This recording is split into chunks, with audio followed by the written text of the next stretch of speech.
Second-degree murder is typically defined as any killing with malice aforethought, whether express or implied, that doesn't qualify as first-degree murder under the law of the relevant jurisdiction.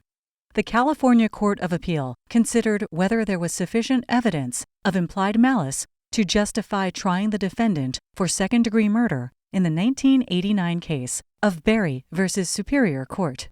Michael Berry owned a fighting pit bull named Willy, which the breeder described as having an exceptionally hard bite, among other desirable qualities for a fighting dog. Berry kept Willy chained on the side of his house in a partially fenced area where he grew approximately 250 marijuana plants. Because the area was only partially fenced, anyone could access it. This included Berry's next-door neighbors, the Sotos, who had 4 young children. Berry informed the Sotos that Willy was a dangerous dog and even referred to Willy as a killer. But Berry also told the Sotos not to worry because Willy was behind a fence.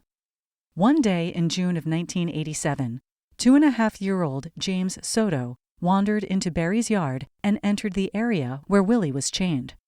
Willy attacked James, and the toddler died from his injuries. Before this incident, Willy had never attacked a human being. The state of California charged Berry with involuntary manslaughter and other crimes. At the preliminary hearing, an expert on fighting dogs testified that pit bulls are selectively bred for aggression and can attack without warning and in unpredictable circumstances. Based on the evidence developed at the hearing, the trial court allowed the state to add a charge of second-degree murder under an implied malice theory.